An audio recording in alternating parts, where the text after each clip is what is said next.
Welcome to Retro Game Club Podcast. This is Season 4, Episode 24, which is also Episode 135. I am Rob, and joining me is the voice of the question mark block in the new Mario Brothers movie, Hugh.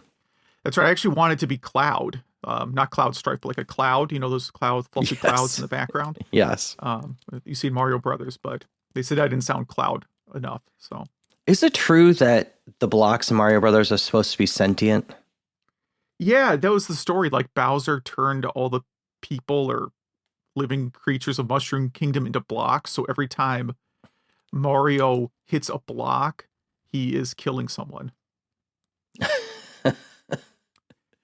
This is really off topic. I don't know if people like the off topic stuff, but like I was watching this, I had Seinfeld on the other day, and I realized there's a Seinfeld episode where Jerry literally commits manslaughter, and it's never brought up again. Which one is that? It's the one where Kramer has the Japanese tourists staying in the cabinets. Mm-hmm. Oh, and Jerry breaks them open with an axe, and he accidentally hits Elaine's boyfriend, who then dies during the ending credits. Yeah, so he is a martyr. So there was a reason he was in jail at the end. Yeah, it's just like never brought up that he full on killed this guy by accident. You know, going back to Mario Brothers, I forget if I was recently playing it, or if this was in a YouTube video or something I was watching, but I always felt like I love the Super Mario Brothers All-Stars cart. The one with all, I guess, 5 if World is on it. But I always thought, like, man, Mario Brothers USA and Mario Brothers 3, they killed it. And I couldn't figure out why I didn't like just regular Super Mario Brothers in it. And yeah, this must have been a video that pointed this out to me, that they got one bit wrong in it. And when Mario hits a block, he keeps going instead of like just going back down, like in the original. So it plays different. It's the only one that like plays really different. Yeah, I guess so. I mostly played that one for Super Mario 3 because this is like a topic of shame for me. I've never finished Super Mario 3 on like an original NES. Really? Yeah, no. But because in Super Mario All-Stars you can save, I finished it on that card. It really gets into like you can bank a bunch of extra lives and items, then go to World 8, save, and if you die, you can load your save game and try again. Yeah. Versus just getting frustrated and rage quitting. Super Mario Brothers for me, I think was released at the exact time where like you have the fastest reflexes of your life. And so I still have that muscle memory where I could just always load it up and just beat it without thinking. Yeah. I really, I wouldn't say I'm bad at, I guess I say I'm bad at World 8. I'm bad at the parts where, you have to like make it across blind, like blind. The forced scrolling stages. I'm bad at all the forced scrolling stages in Mario 3. Yeah, for me, yeah. Those are easy for me. But what have you been up to? What have I been? I should go look at my notes here. So I've been playing the San Andreas remake. I'm pretty close to being done with that. That's another one where the further you get in the game, you realize like the checkpoint save system is actually a really good addition to the remake, because I'm like, I never would have had time to do these missions otherwise, because like maybe in like 2000, if I was like 2005 and I was, in college or something, I wouldn't care about restarting a mission that takes 30 minutes to play through. Yeah.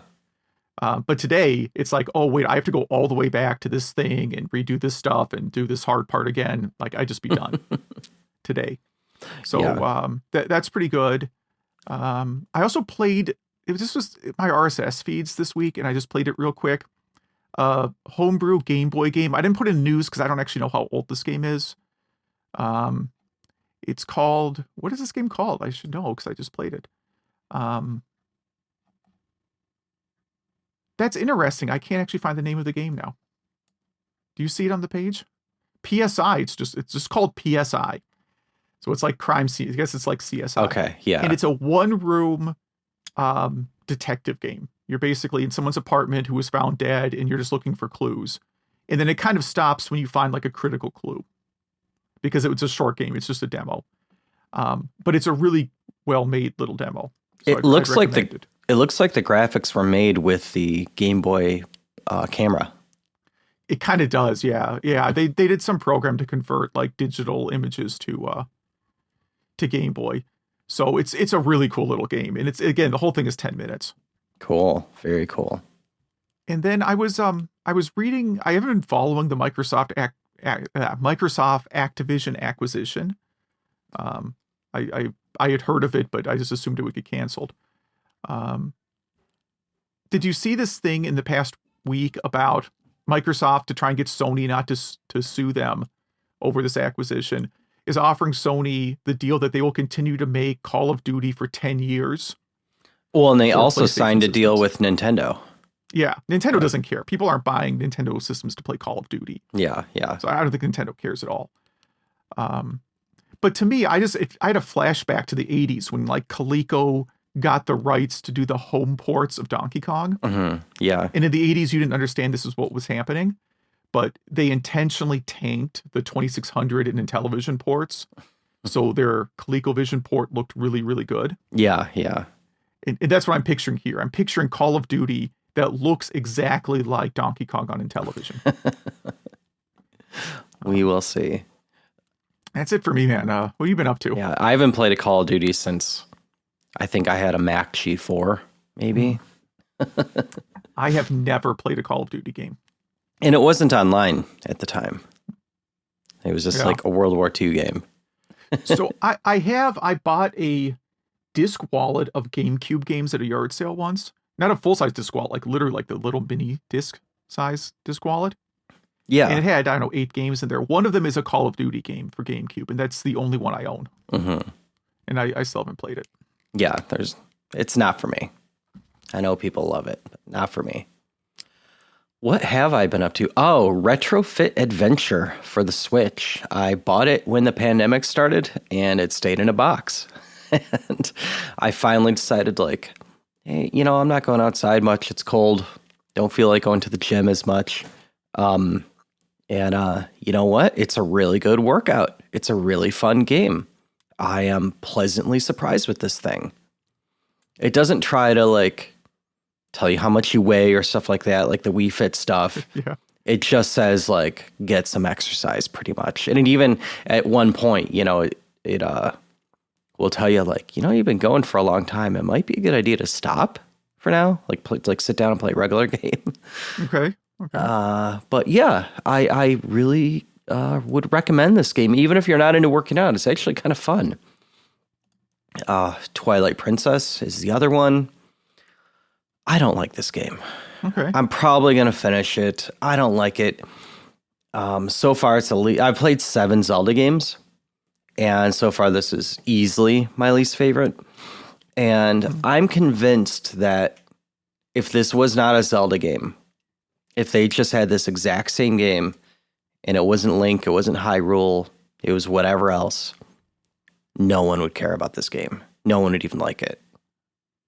Yeah, I don't know. It's an interesting thought experiment.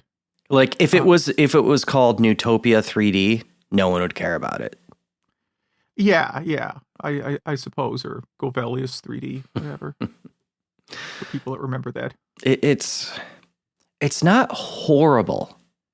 It's just I'm only playing it because it's a Zelda game I haven't played. That's the only reason why I haven't stopped. Okay. So we'll see. I just, where am I? I'm in the Zora region right now. I'm swimming around. Okay. I don't know. The dungeons are okay, I guess. Have you gotten to the winter levels yet? No, I have not. See, I think that's like the best part of the game. Okay. So if you do the winter stages and you still don't like the game, then you should probably quit. Okay. I'll let you know. Okay. One thing I did not get was my analog pocket. We're going at months ago now, where I got your pocket's about ready to ship. No, haven't gotten it yet. But one thing I did get is my Stadia refund. Okay. Good. So they refunded me for 2 controllers. They did not refund me for the one game I paid for, but who cares? I don't know. Yeah, I mean, you still played the game, right? Exactly. Do you think you got your money's worth from the amount you didn't get refunded? It's weird. I mean, if you buy a game, you should be able to play it forever, right? But I guess I signed terms of service. Yeah, I mean, I think I've bought some Android games that like just over the years didn't get updated and now don't work. Yeah. So I don't know. I don't know. Yeah. It's whatever for me Yeah. on those. I mean, with when it's a digital game, I kind of assume there's a good chance I'm not going to be able to play it at some point in the future. Yeah. Yeah. And then speaking of game collecting and stuff like that, I might be working towards a complete Turbo Duo collection. So there are 25 Turbo Duo specific games. Okay. Hold on. Someone's already drafting an email to correct you. Probably. Well, I counted 23 on Wikipedia and a few other sites at 25. Okay. So, and I'm talking about American releases. Uh-huh. Okay. And I have... So, but are you counting Super CD-ROM or CD-ROM 2 or just any CD game released in the US? Not any CD game in the release in the US. The ones that specifically say Duo on the cover, on the artwork. Ones that specifically have the Duo logo. All right. Yeah. You mean the Super CD-ROM logo? No, there's ones that say Duo, but the ones that, yeah, they require the Super CD-ROM games, right? Yeah, yeah. Okay. So, yeah. So 20 something games. I had like 5, and I don't know why I just started thinking about Turbo Duo games, and I started doing the price charting and all that stuff, and I, in this week alone, ran into a few really good deals, and I also missed out on a few deals, which, that's always fun, I think, when you miss out on a deal, because it really makes you start, I don't know, aware of what you can get, or like, especially when you get outbid at the last second on the same deal. So like, I think one game, when the one I missed out on, because literally I fell asleep, you know what I mean? It's not like I got outbid, but one of the games, like the person that won it got like 2 games for like $140 or whatever. And then the next day, one of those games sold for almost 700. You know what I mean? Yeah, so it's like, it's that kind of stuff that I think is fun. So we'll see. We'll see how many I get up to. Now there's going to be a few, like Bonk 3, the CD version, that like, there's no way I'm getting that for a deal. No, you know what I mean? That's yeah. So how many Duo games do you have, do you think? US or Japanese? Either. It depends on your definition of Duo game again. Ones that require the extra memory. So Super, wait, hold on. It's always confusing me because there's like CD-ROM 2 and Super CD-ROM. I think it's the one that would require like the 3.01 or whatever, the system 3. Okay, well, if you count Japan, it might be 100, but if US, I don't know, 20-ish. That's pretty good, yeah. I mean, a lot of them are things that I got when they were on clearance, like this guy. Which one? Oh yeah, that's a good one. Dungeon Explorer 2. Yeah. Yeah, I mean, stuff I like one. that I happen to have on my Duo shelf that is within arm's reach. But and stuff like Mysterious Song, I don't know if you're going to count that or not. I don't even know that one. Yeah, it was a homebrew game, had a limit. I have a copy here, but it's... Oh, no, I'm just talking about, like, ones released by TTI or whatever. Like... Okay. Yeah, I mean, that's the problem. It's like the Turbo Duo. It's like there's just so many... It's like, are you talking the card games or the CD-ROM games or Super CD-ROM or blah, blah, blah. There's just so many, like... So many different variants that it's, like, kind of hard to track. And it's hard to say what game is in scope or not. It's like... It's a similar problem to me of like collecting 32X CD games. I guess that's the opposite because it's like super specific. Yeah. I'm trying to think of another system like that has the same kind of weird variant problem.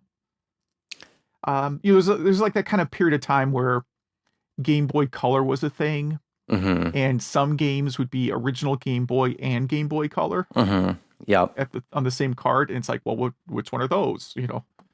Well, so yeah, I wonder, because there's Bonk 3, and I'm almost positive it comes with the Duo logo. Like, I'm talking about not the CD one, the U card. So I wonder if that requires the extra memory that's built in to the Duo, because you can't have two cards plugged in. You know what I mean? So that's a good question. But yeah, so I know that was probably 2 or 3 huge tangents in there, but we don't have that much news today. Yeah, that's good. I like that. All right. What do we got here? PalmPilot emulation on the Internet Archive. I think that's cool. Did you ever own a PalmPilot? So here's another tangent. Whenever the PalmPilot Tungsten came out. Oh, wow. Okay. That was a fancy one, right? That was a fancy one. I know it was in Circuit City, still existed, because I think my dad ran into some kind of money or something, but he said, family of 4, I'm going to get us all PalmPilots and we're going to use them. My dad is not a techie person. He got us all PalmPilots, and I don't think any of my family ever used it, including him, but I was really excited for mine. I was working at a studio, and I had it plugged into the Mac Mini. Sorry, the iMac there. And I didn't realize there was going to be a night session. And I also thought that since it was a place of business, things were safe. And no, it was gone the next morning. So I owned a PalmPilot for 3 days. Okay. 3 whole days. How about you? Yeah, I had what was the Palm M130, which was like a color one. Ooh. I think I bought it because I wanted a color one. And it actually wasn't super expensive for the time, because they saved a few bucks by not including a lot of memory and instead having like an SD port. Nice. Oh, well, whatever works. Yeah. And I used that really in graduate school a lot. So I used it heavily for, 2 to 3 years for that, for like note taking. Mm-hmm. It's kind of hard because you have to learn how to write like Palm way. Like you don't write letters normally on the Palm. You have to write them in the Palm style. Yeah, like an A is a triangle or something. Right. And then unfortunately, like when you go back to real life, you now are stuck, trying to writing hieroglyphics. Yeah, it messes you up for a while. I did eventually get rid of it. Like once I had an Android phone, I'm like, what do I need this PalmPilot for? And I put it on eBay, and apparently some hospital must use them because it got a lot of bids, and I remember it got shipped like an address at a hospital. I don't remember which hospital. But I'm guessing like some very big place like Cleveland Clinic, or Mayo Clinic, some really, really big hospital. They must have deployed a fleet of these to people with some custom apps.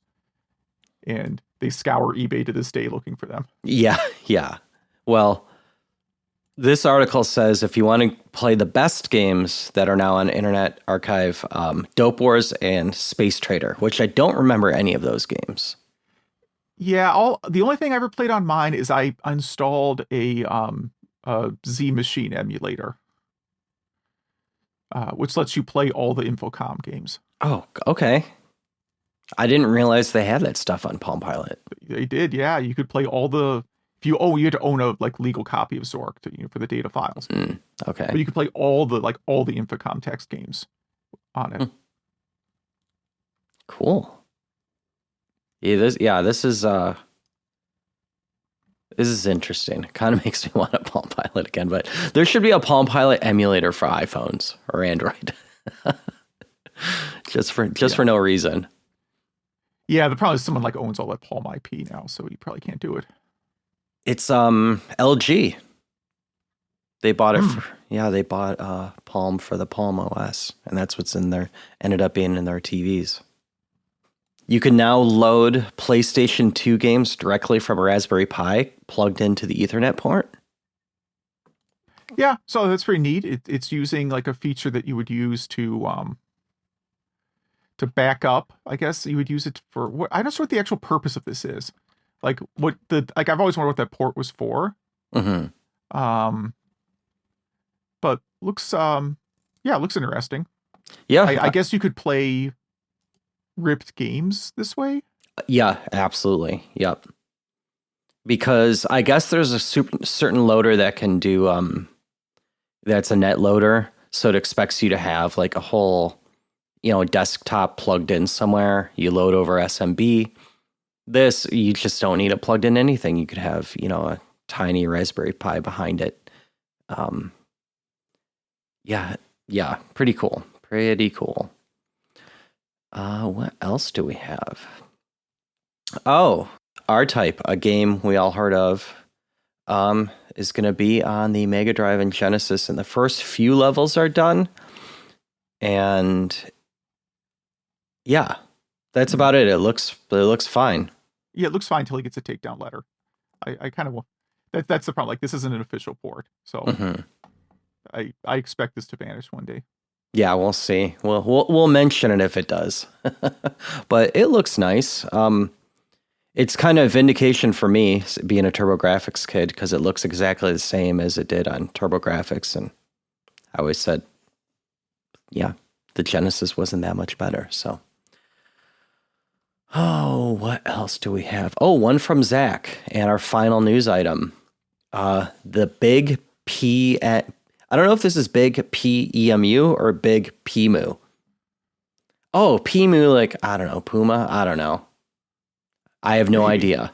But this is a new Jaguar emulator that looks fantastic. It looks like it does everything you would want it to do. I don't think I've ever emulated Jaguar simply because of the controller. Well, yeah, and I was going to say, what do you really want to play? I own a Jaguar. I don't really fire it up that often. Maybe I Yeah. play Tempest 2000 once a year.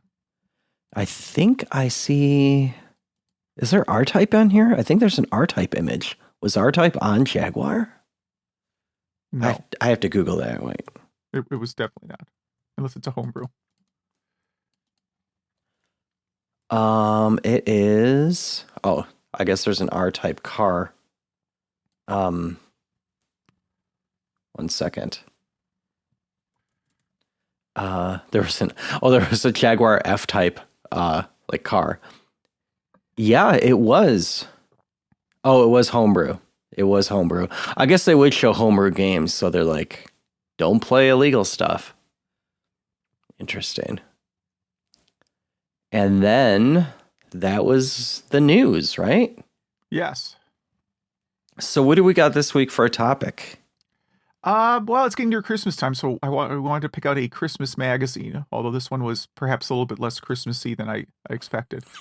But it's a magazine that turns 40 this month. That's the important thing.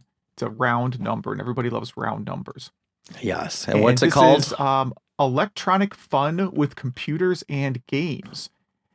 This is their Christmas 1982 issue. I believe it's only the second ever issue of the magazine. Mm-hmm. I tried to look up the history of this magazine on Wikipedia, but there's really not much history. Probably died around the time the market had problems. And our listeners can pause, and we have the link in the show notes. You could read this with us. Yes, and the front cover is E.T. in a Santa suit playing, I don't know what game, but it's definitely a game on the 2600. It's just some general lines. It's just squiggles. It doesn't really matter what E.T.'s playing. But he barely looks like E.T. He looks closer to a turtle. He does look closer to a turtle, and he's sitting extremely. If his parents were around, they would tell him not to sit so close to the TV. Yeah. But as a cover, I mean, you have a limited amount of space to work with, so whatever. Yeah. But yeah, let's get to this. Is an interesting time because I don't think you understand game history if you blame ET for the video game market collapse. Mm-hmm. But this is clearly a time when ET was, very hot and the market was very close to tanking, really. Mm-hmm. So I don't use it. You don't really see signs of it in here, but you definitely see that it's a very crowded marketplace in this magazine With not great stuff. Some of it not great. Very frog heavy. We'll get into that. We'll get to that. So I noticed right away is when we were going through this magazine, you and I both observed the same thing, which is like, one of the first ads is for Ultravision. And they are advertising a game called Condor Attack, where the lead character is totally naked. Yeah, buff naked dude. Fighting a giant condor. With a handgun. So it's not, he looks like a barbarian, but naked with a handgun. Like, where's he store that gun? Does he just carry it? He must just carry it, or I really don't want to think about the rest of that. I'm trying to figure out how we got to this scenario. Yeah, like maybe, yeah, the Condor, I don't know. Yeah, got his clothes somehow or something. Have you ever played Condor Attack? No, I've not, but I desperately want to. That might be a Game Club game soon. Yeah. Yeah, I can't. It just says it's for use with the Atari video computer system, and it's a mail order. I'm guessing. I have to see. I guess I got to check Atari Age rarity. I could do that right now while we're talking, right? Like, did this game even get released? I should have looked this beforehand. Yeah, you search for that because I'm searching for a game they're talking about that's going to be released underneath it that has no pictures called Spider Kong. That almost certainly never got released. I don't think it got released. It's not in Google, at least. Wait, Spider Kong for the 2600. It did get released. Ooh. Well, Condor Attack got released. Atari Age ranks it 9, extremely rare. And the cover in the game don't look that similar. It looks like a sort of, Galaga type clone. I won't say it looks bad. It just, the reviews on it are kind of averagey. I will play this sometime, I guess. So what will come out first? The Joust Hollywood movie or a Condor Attack Netflix show? Condor Attack Netflix show. Everything gets out first. And the other game in this ad, Karate, is even rarer. It is given a rarity of 10, which is like the highest other than Prototype. Yeah, now I know to look for these. Wow. I didn't... I saw this ad and it didn't, I glossed over the VCS note. This should be a whole topic, just these games. Yeah. And I got to see if the 2600 Game by Game podcast did either of these yet. I don't recall it being, he's done hundreds of episodes, so I don't remember all of them. There are some I remember, but I don't recall Condor Attack or generic Karate being covered, but it's possible I missed it. All right. Letters to the editor. Some good stuff here. I like how much this is. I just like how little gaming culture has changed in 40 years.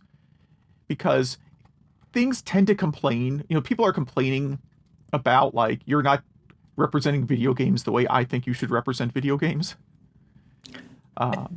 Someone here is complaining that, why are you talking about the Pac-Man cartoon in a magazine about video games? Yeah, he even says this is only your second issue. It's not like you ran out of stuff to talk about. Mm-hmm. And if I ran a video game magazine in 1982, I would think Pac-Man cartoon is totally in scope. Totally, absolutely. And my favorite reader comment, a reader asks for a 6-month plan from the editor so he knows if he should subscribe to the magazine. Mm-hmm. And yeah. Because editors have a 6-month plan. Yes. Unfortunately, both of these people have very generic names, so I can't look up what they're doing on the internet today, but I have some ideas if they're... Well, geez, this is a 40-year-old magazine, so it's not a given that anyone that wrote to the... Yeah, look for obits. Yeah. But... not a given, unfortunately. And then for the VIC-20 games advertisement... clowns are never a good idea. It has a lady and a clown looking in a clown mask or makeup, whatever, looking excited. No one ever likes that. No one ever did. No one ever will. You don't want the clown system.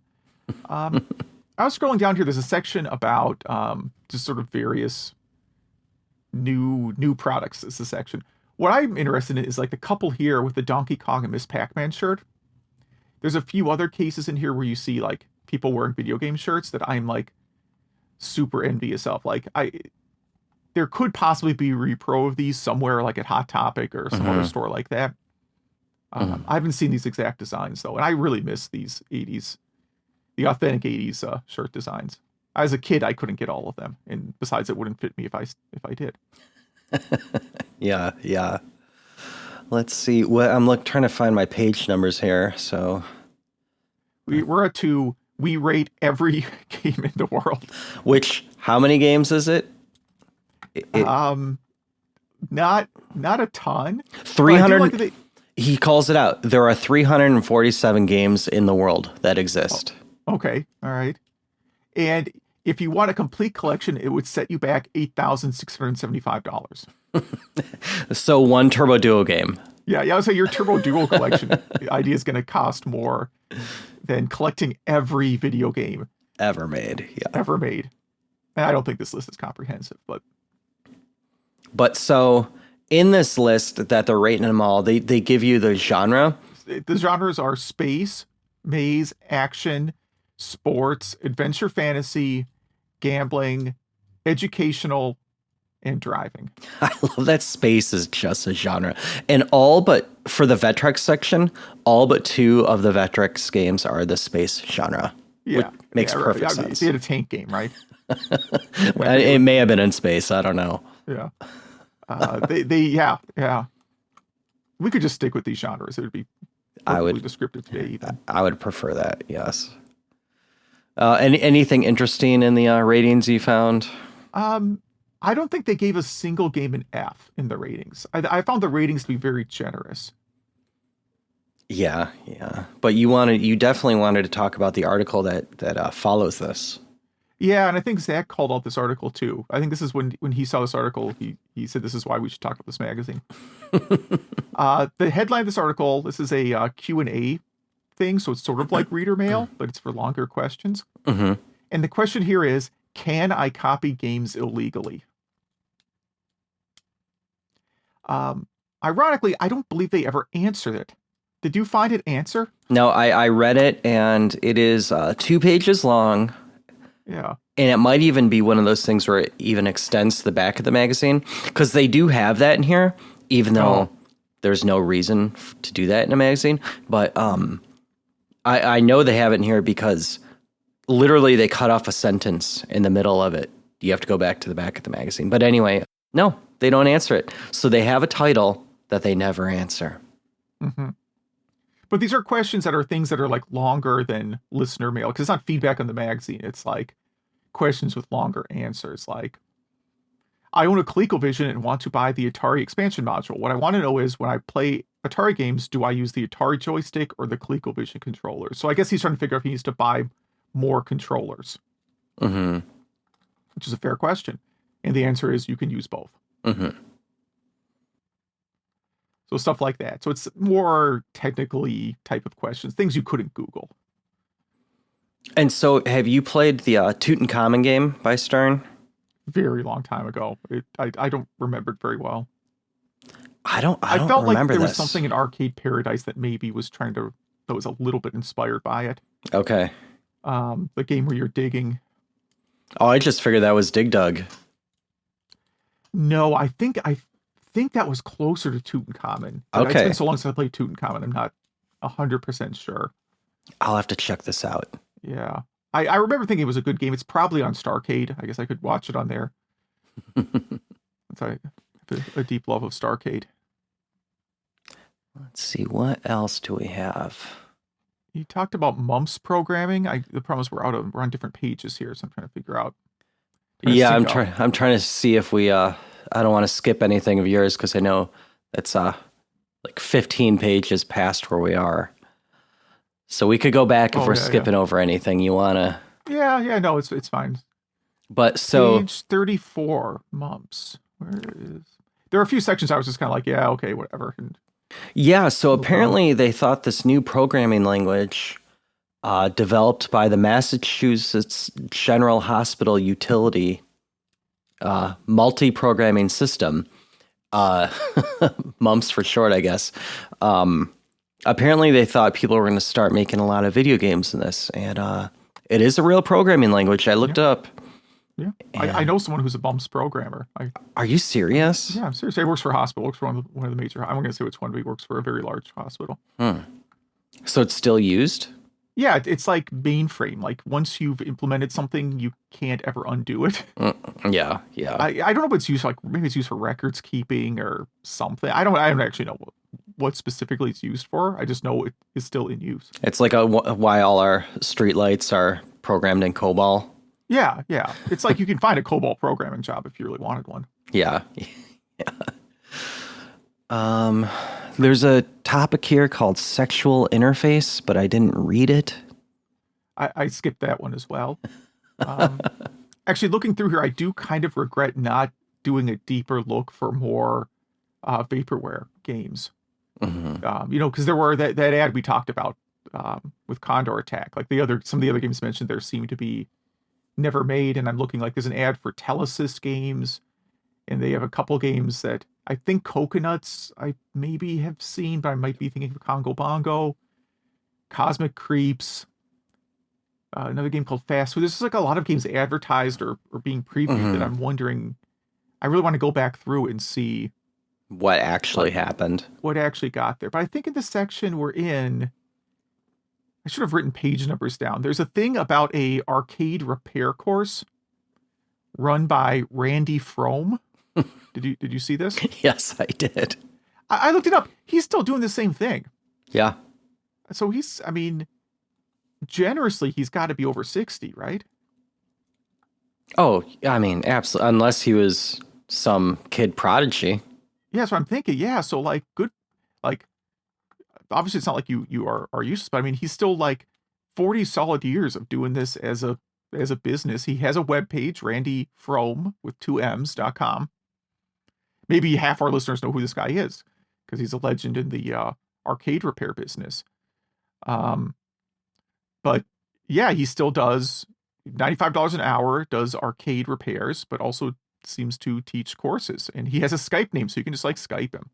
That's awesome. If he's online at the time, you can ask some arcade repair questions, I guess.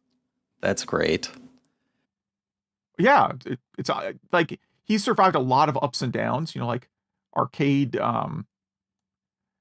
There's definitely a period through the 90s, late 90s, where I think arcades were pretty dead, just because you could get a PlayStation. Yeah, it was like the Street Fighter Alpha period. Yeah. People kind of stopped caring. But now the hobbyists, people that want arcade games, want to restore arcade games for their home, is huge. Like, it's a big industry now. I mean, like it's not $1 billion industry, but it's probably enough to keep someone employed in the repair business full time. Oh, especially in pinball. I think most pinball machines get sold to houses, not bars. Yeah. But they have a Sword Quest in here, which we know is vaporware, right? Yeah. They have a bit here about video games being banned in Malaysia. Video games are destroying our traditional games, and children are no longer interested in, say, flying kites or top spinning. Yes. So the other article that calls, this is the only kind of Christmassy thing in here. It's an article called Christmas Wish List, where they asked a mix of celebrities and video game personalities, because video game personality was sort of a thing that was starting up at the time period, what they wanted for Christmas. So they ask, for instance, the first one is Eileen Quinn, the star of Annie. You've probably seen Annie. Yeah.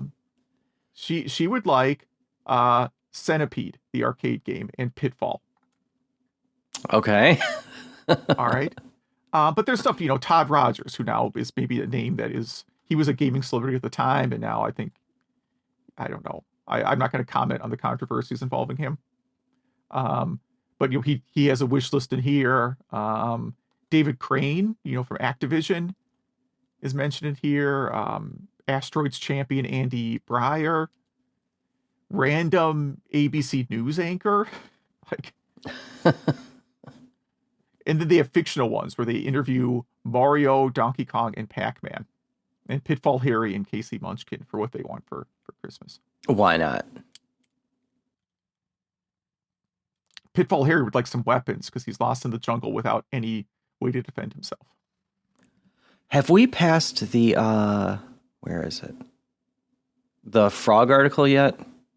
What page are you on? I'm looking at Microsurgeon, which is okay. I could zoom in. It's 42. Or sorry, I'm way past it. Okay, so we got to go back. Well, anyway, this you start. Yes. I'll catch up to it. We could always go back if we missed something, but Why Frogs is the name of this article by Randy Hacker, and it's just talking about. It's a 2-page article about why a lot of video games are made with frogs, and one of his statements are, "Well, women love frogs." Like, I saw that. Women love frogs. Do they though? Do they really? But I know someone that runs a few arcade rooms around Detroit, and he told me that by far his Frogger machine rakes in the most amount of money each week, like easily, which I thought was interesting. Did you ask him to check the genders of people playing? No, it's not. It's not like all women putting money into it. So there, but I did think that was interesting. But I don't think women really love frogs. Like if you were to put like 20 animals in a list, and asked, 10,000 women to pick their favorites, I don't think frog would be at the on the top. You're saying like corgi would outrank frog? Yeah, or like sloth, or pretty much anything with fur would probably outrank frog. Maybe not coyote. Maybe not. I don't know. They're kind of cute. But it's a very strange article. Well, I mean, they're harmless animals. There's nothing. I don't know. Like, I've had toads in my yard. I guess I don't mind that. They eat bugs. Toads are welcome. Frogs would mean I have some sort of a water problem, though. Yeah. And then right after that is the Coleco article. Yeah, big write-up on the ColecoVision. It does look really nice here. It really does. Yeah, and that's a shame because I bought one of those ColecoVision clone systems that came out a while ago. I bought it on clearance at Toys R Us to give you an idea how long ago I bought it. And I just don't hook that thing up nearly enough. Every time I play ColecoVision, I like it. Yeah, they're cool systems. The ultimate video game. Will you be the designer? In this game, the graphics, sound, and game are so good, there can only be one name for it. The ultimate video game. Someday, somebody's going to design that game, and it might as well be you. So they're soliciting game ideas. You must include one drawing of the game. Very strange. Follow-up look at the if they publish all the submissions they got. Yeah, that is a good idea. And then an ad for the Vectrex. His family looks really hyped. Yeah, playing a space game, of course. And they're all staring at the kid, and the kid's staring at the dad. No one's looking at the Vectrex. Yeah, it's it's something, man. Let's see, what else do we want to call out here? This is a huge magazine. I can't stress enough that there's so much content in this. You wanted to talk about the Donkey Kong comparisons? That's exactly what I was going to bring up. Yeah. I thought it was very forward-looking. I don't remember an older magazine doing a side-by-side. Now there's entire YouTube channels on it, but I mean, you rarely saw that even during it really didn't happen until the Genesis Super Nintendo era that it became commonplace. Yeah, I mean, Intellivision did it as like an advertising campaign. But yeah, I have to go back through more magazines. I don't remember seeing a lot of these side-by-side comparisons. And yeah, the 2600 Donkey Kong looks not good at all. In the Intellivision one, we know because like homebrew people have done it, can look as good as the ColecoVision one. But again, because Coleco's managing the ports, they're going to make their version look good. Yeah.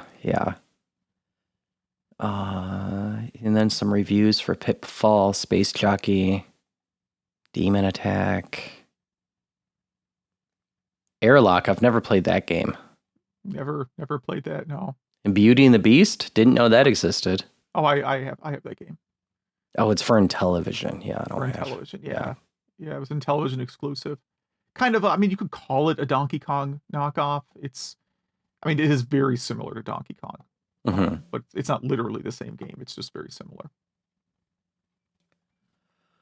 Yeah, a lot of game reviews, like you said. There's a lot to dig into here. Yeah, and I didn't go through to see how many of these actually came out. It's more the stuff like the preview things that I wonder how many of this stuff came out. Like some of these, like the Palm Text Octopus.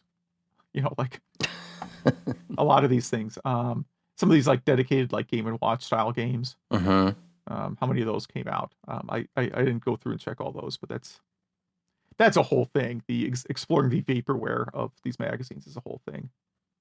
Yeah. There was one article, I can't remember. I didn't write the page down because I'm not very smart. But one article where they like explain in detail what a computer modem is. Oh, here it is. Dial M for modem. Which is, if you think about it, like that wasn't a concept the average person understood. I like the ad here about buying games back because used game stores were not a hot thing back then. And they were not, and it was all over, like it was weird mail things. What else? Yeah, there's Dial M for modem. Computers Made Easy. They really go into depth at every part of computer, RAM, ROM, chips, bytes, CPU, floppy drives, and what each of them do. And they talk a little bit about programming, how you learn basic stuff like that. That's really, really neat. Yeah. Yeah, this is like maybe the most educational article in the magazine. I mean, like it's old hat for everybody listening, I'm sure, but like this is stuff people just didn't know. What's a dot matrix printer? What's the difference between the Radio Shack Model 2 and the Radio Shack color computer? That kind of stuff. Yeah. Really, really cool stuff. And what Texas Instrument computer is that? Because that is huge. Or is that some storage thing behind the computer? Yeah, there's some big thing, but the big thing behind it, I don't know. It looks like it says Texas Instruments with a number of peripherals. It looks like a NAS or something behind it.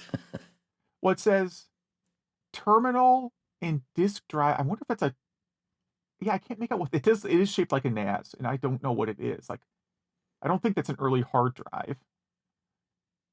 I don't know what that is. I'm going to have to look into it. Yeah. And the picture is just not high enough. Like, you can't read what it says on this giant NAS-looking device. It's huge. There's a Reader Program of the Month. Yeah, written by young Jeffrey Dahmer. If you yes. A lot of basic. This is weird because they don't like list they sent a photo, like he printed the source code on computer graph paper sort of, and it's like they just have a photograph of that. They don't like reprint the code. They literally have like a photograph of the printout he sent in. Yep. And what is the game of the month here? Is Sub Rock the name of the game? I'm not even going to read. That makes no sense. And then, we reached the part where they're continuing other articles. Yeah. I was just scrolling through that to see if they said anything about that giant TI accessory, but they don't. A big ad for one of my all-time favorite games, Star Wars Empire Strikes Back on the 2600. Yeah. It's a nice ad. That's really good. It is, yeah. If you go like to a old bookstore, you should search like the comic book bin because you'll probably find a copy of this ad. I have a copy of this ad, I'm sure. It was in the back cover of like every comic book made around that time. Yeah, and that was it. We're pretty much done. Anything? You have the BEMoscope, the double the size of your TV picture. How does that work? The big piece of glass you put in front of your TV. But yeah, the deep ads are always kind of like fun. It is a Like, very strange magazine.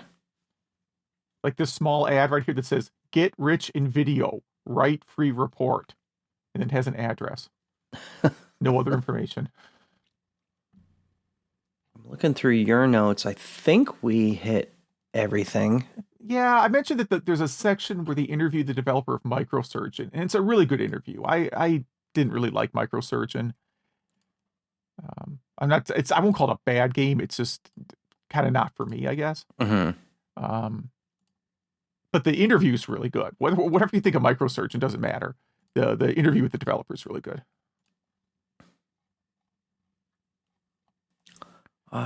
Anything else in here? I think that's about it, man. This is Christmas 40 years ago. Yeah. Well, we got some Game Club games.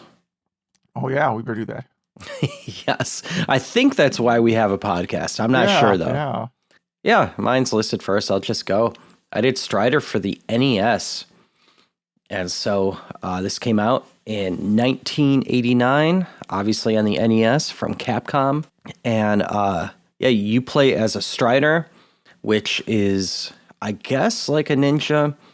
And really, in short, this is actually a really complicated story, but in short, your boss called you to deal with a problem, and you end up kind of not doing what he says and kind of going against the grain, saving people instead of killing them, sometimes killing people instead of saving them, yada, yada, yada. And yeah, it's a platformer. You go through back and forth through the same levels as you get certain keys, which are floppies. And what wasn't apparent to me, and tell me if this was obvious to you, that you have to, so you start in a ship that looks like a dragon. It's one of the coolest looking spaceships ever, I think. Yeah. And in order to get back to it, so you can analyze your floppy disks, so you could get to other areas and yada, yada, yada, you had to go back to the beginning of the level and I think push up or jump and push up, one or the other. Push up, something like that. Yeah, I remember being confused by that. Yeah, it made no sense. And I remember once I figured that out, I liked the game. I did look at the manual that it came with to make sure like it was all my fault, but they never mentioned that to you. But if any of our listeners get a chance, search for the manual for this game because there's some pretty funny spelling errors in it. Spelling errors that even a spell checker wouldn't catch, like a grammar checker would have to catch it. Yeah. And but yeah, so you go through the game, you get different power-ups, like, you know, your sword can eventually shoot, and you could climb up walls and stuff like that. You could do jumps off walls. And I just really like the look and the sound of this game. Yeah, the way your guy moves around is kind of strange looking, but it doesn't look as pretty as its Genesis or arcade counterparts, but I think it plays better. And I know a lot of people don't like the way this game plays, but I do. Sometimes the hitbox is kind of strange when you're jumping over spikes and whatnot. Mm-hmm. But let me look through my notes here. Oh, yeah. This is one of those games that, like many other games on the NES, you know, Rygar and stuff like that, like glitches were just kind of part of the gameplay. Yeah. You know, so I don't really see them as a problem. And a lot of them are really used in the speed runs. Like you could, if you're a speedrunner, you could get through this game quickly. Yeah, that's what I was going to talk about, because I didn't replay this, but I watched the 2 different speed runs of it. Mm-hmm. And because there's different categories. I was shocked how many different categories there are for Strider. But they all, like, a lot of them, like, you get to the first level and then you jump and you hit the first wall to start angle, and then like a bunch of crazy stuff happens, and now you're fighting the last boss. That's awesome. Well, what do you think of this game? Yeah, I mean, this was like a game I rented a really long time ago. Not like Blockbuster, but from, like, you know, a family kind of place. Mm-hmm. And I played it not too long before the Genesis version came out. And I remember thinking the Genesis version looked awful in comparison. I think because the Genesis version had, like, it was just a different style game. Mm-hmm. Like, you kind of don't know why you're fighting these enemies. And it had, like, horrible flicker. Horrible. Just, Horrible. yeah. And it seemed to play at like half the speed Mm-hmm. of the Super Nintendo one. if I decompiled Strider, maybe I could see like maybe they were running into some sprite limit. Like it just seems like they maybe each of the characters in Strider was like 2 sprites and they were having some I have no idea why they did it turned out that way. But then I looked at the speed runs and there's like a few different categories, which I just kind of figured there'd be like no glitches or regular, right? But no, there were a bunch of different ones. And they're all under 30 minutes, basically. I mean, like 100% one's going to be a little bit more.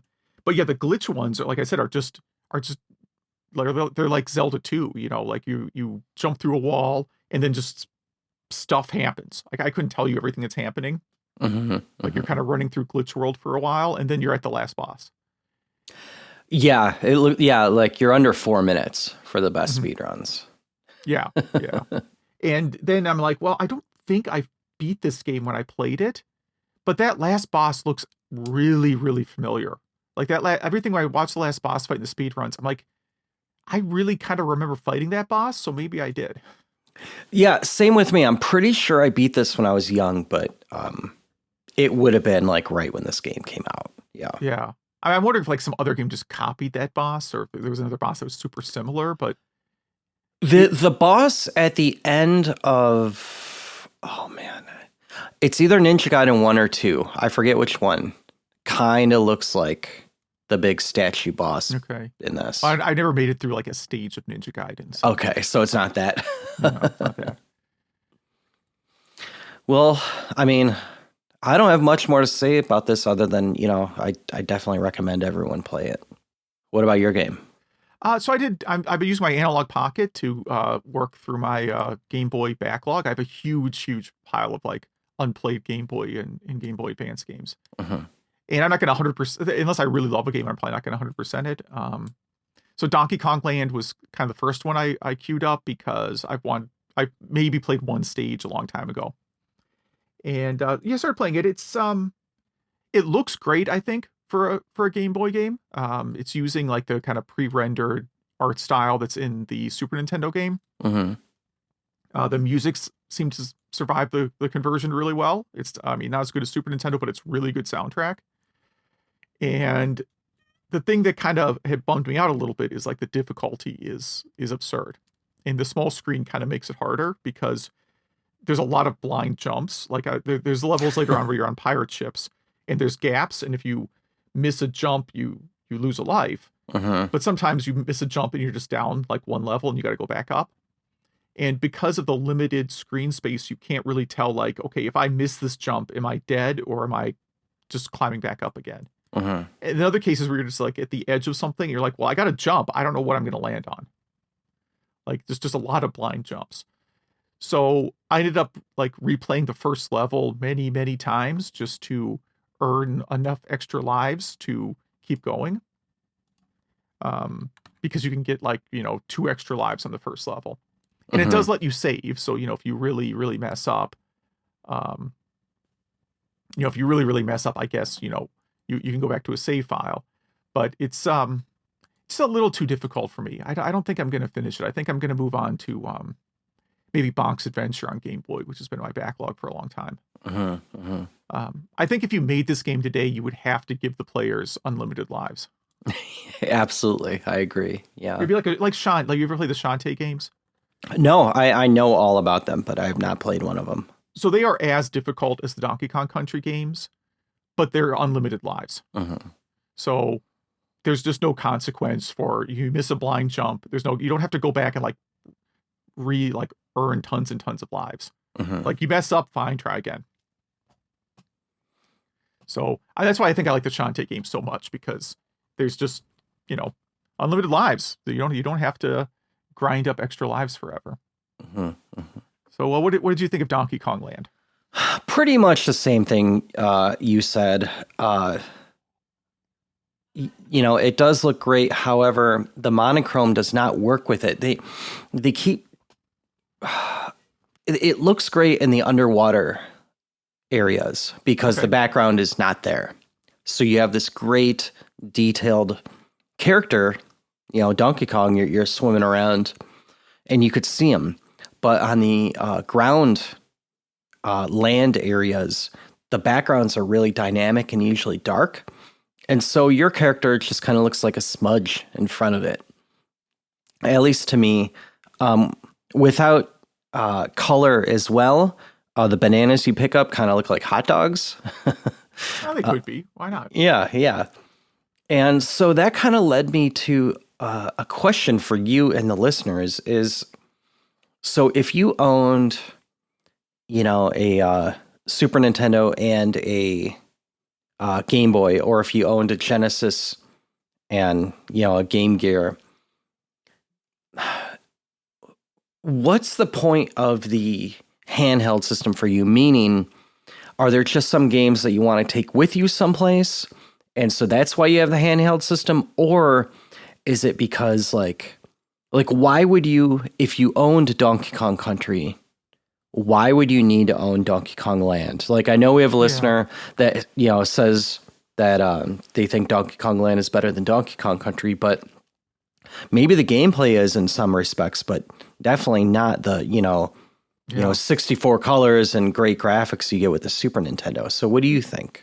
Yeah, Donkey Kong Land's a hard one because it's not that different from Donkey Kong Country. Like, the stages are pretty similar even. Mm-hmm. Like Super Mario Land, I think, is a different story because the Super Mario Land games, it's completely different levels. Mm-hmm. So it's a totally different Mario game. You're not just playing, if you played, it was like Super Mario World, but with like the same level designs, but shorter. I agree. Like, I don't see the point. Mm-hmm. But Super Mario Land definitely is worth it. Donkey Kong Land, I think, would be, you don't have a Super Nintendo, which probably was the case for a lot of people. If your family could only afford one game system. Yeah, and you chose that Game one. Boy. Yeah. And of course, you also have to pay for Game Boy batteries all the time. Although Game Boy, again, lasts like 90 hours on a set of batteries, it felt like. But yeah, they would make perfect sense if Game Boy was your system. And I think for a lot of people, it was. Mm-hmm. Exactly. Yep. So for you, it was what you're saying, if I'm hearing you right, is it's mostly for people who didn't own both systems. Yeah, Donkey Kong Land. I think there are other games that are on both systems where the Game Boy game is different enough where it's worth having both. Mm-hmm. Yeah. That's why. Like I wouldn't understand. Like they made like Street Fighter for, I think, Game Boy Advance, maybe even Game Boy Color. Don't quote me on the second one. Like, if I had a console, I don't see the point in getting Street Fighter for a system that doesn't have enough buttons for it. Yeah, isn't there Mortal Kombat for Game Boy? There is, right? Yeah. It's that's a whole other thing. It's the only version where you can play as Goro. But outside of that, it is rough to play, man. And the funny thing is, it's not the worst version. I think the Game Gear version is worse. I believe it. Yeah, I think I've heard that. What are you going to play next? Why don't you go first? Because I was basing my pick off. Okay. First. I'm going to do Primal Rage. I don't know which port I'm going to do. Probably 32X. Okay. I own the 32X version of this, so it's probably what I'll pick. Yep. So if we're going to do like 90s one-on-one fighter also ran games, I will go with Fighter's History. Nice. Roughly the same era. Yeah. Very random. Why not? It's on the Switch Online, so I assume most of our listeners have Switch Online. So you can play it, otherwise it's on archive.org. Well, if our listeners play Fighter's History, Primal Rage, Donkey Kong Land, Strider on anything, if you read this magazine that we just read, what was it? Electronic Fun with Computers and Video Games, or in Games, Volume 1, Number 2. Or if you play games on your PalmPilot, please, or if you emulate Jaguar, please email us. That's email@retrogameclub.net, email@retrogameclub.net. And we have all of our socials on here too, which Zach runs all of them and does a fantastic job. And we have an email from Ross here wondering if we wanted to talk about Christmas nights on the Saturn. He remembers getting it free with a magazine and being blown away that the demo had so much content and so many Easter eggs. I have not played it enough to talk about it. I've listened to the soundtrack. I have a playlist of like video game Christmas music because it's better than the like 10 songs they play on the radio on Endless Loop. Yeah. And that's definitely on there. So I know the soundtrack, but I don't actually know the game that well. Yeah, I don't know enough to talk about it either. I have played it. Knights has never been one of my favorite games. I always wondered about the fanatics that love it, but I kind of think this is better than the actual game in many ways. Yeah. Yeah, I don't know. I wasn't aware there was a Dreams or Nights into Dreams fanatic community. Oh I guess yeah, there's every game has a fanatic community, I suppose. yeah, There's a yeah, Discord or a Mastodon for it. Sure. yes, yes. Um, neither of which I do. All right. Majors writes about the worm light for Game Boy. I think we were talking about weird light attachments. Hmm. Yeah. And he has a pink Game Boy Advance that he uses for plane rides, and has the Game Boy Advance worm light, which is like a little light that is shaped like a worm that you attach to the top and then shines down on the screen. It looks awful. It is still crazy to me that the Game Boy Advance didn't have backlit right from launch. When I saw that when I got mine, I was like, "Are you serious? Still?" Yeah. I don't know if we talked about this in the show or not, but he also mentions that the developer of EverDrive, I don't know how to pronounce that. How do you pronounce this? Cricks. Crix. Oh, that's easy. Talking about how I think it's because we were talking about Raspberry Pis being super expensive. Mhm. But yeah, that he was trying to work on a Turbo EverDrive Pro and had to cannibalize parts from unsold Super Nintendo EverDrives, and how insane the pricing is on that stuff right now. Mhm. Oh yeah, eBay's going crazy with that stuff right now. Yeah, again, I think the quarantine, I think 2020 and 2021, a lot of people got into like Raspberry Pi projects. Hmm. That's really what I think. You're in the house all day, you're thinking, okay, I'm going to build a home automation thing. I'm going to build a smart picture frame or whatever. Talking about 2600 panel games, once mentioned again, Warlords and Medieval Mayhem. The latter is free. I've probably not played it, but it's a homebrew like Warlords kind of clone game. Strider. So he mentions playing it this week, and he actually had a hard time enjoying it, saying it felt kind of rushed, or maybe it has some development challenges. Did I read this right? It has all the workings to be a great game, good theme, good story, music, etc. But he can't get over the bad scrolling and bad jumping controls. Yeah, they could have been touched up a little bit. That's definitely for sure. And then he mentions that he bought this at a Toys R Us back when he was a kid, and noticed that his copy had been opened when he bought it. Interesting, yeah. Toys R Us employees probably playing it in the back room. Donkey Kong Land. Was not a big fan of the pre-rendered graphics, which is I'm always been the opposite of that. I like that style. But did like how the play control's pretty good and that the levels are fairly big for a Game Boy game. Mm-hmm. Mm-hmm. It's true. They are. I mean, the levels are roughly on par with the original game. Yeah. So let's see here. Some social media feedback. Someone compares Strider to Bionic Commando. I could see that. Yeah, they're pretty similar games. Someone you mentioned this one before really liked Donkey Kong Land more than Donkey Kong Country. Zach asked about holiday catalogs and magazines. Someone mentions a store in Canada called Consumers Distributing, which to me sounds like service merchandise. You go in and there's a warehouse where you flip through. You go like you flip through a catalog in the store, and then you fill out a card, and then someone goes in back to get the item for you. Yeah. That's how service merchandise worked. Sears Wish Book, of course, gets a mention, and something called K's Merchandise. I've never heard of this one. No, neither have I. I would have the Sears catalog memorized when I was a kid. Yeah. K's Merchandise was based out of Decatur, Illinois. Liquidated back in like 2007. Areas served: Illinois, Indiana, Iowa, Missouri, Kentucky. I thought I knew every like store chain that had been in Illinois. I've never seen this. store. Crazy that I have not ever seen this. Yeah, I'm looking at the sign and the logo. I've never seen this. This must have been downstate Illinois. This I must not have been in the suburbs of the city because I don't see this at all. I've never seen this before. All right. Again, what are our games? Fighter's History and Primal Rage. And is this our last episode of this year? I don't even know. I was debating that because it's like we've been recording every 2 weeks, and 2 weeks from today that we're recording is Christmas Eve, when I can't record. We have a rule of like not visiting family on Christmas or having family come over on Christmas, so we typically do the family stuff on the 23rd and 24th. Mm-hmm.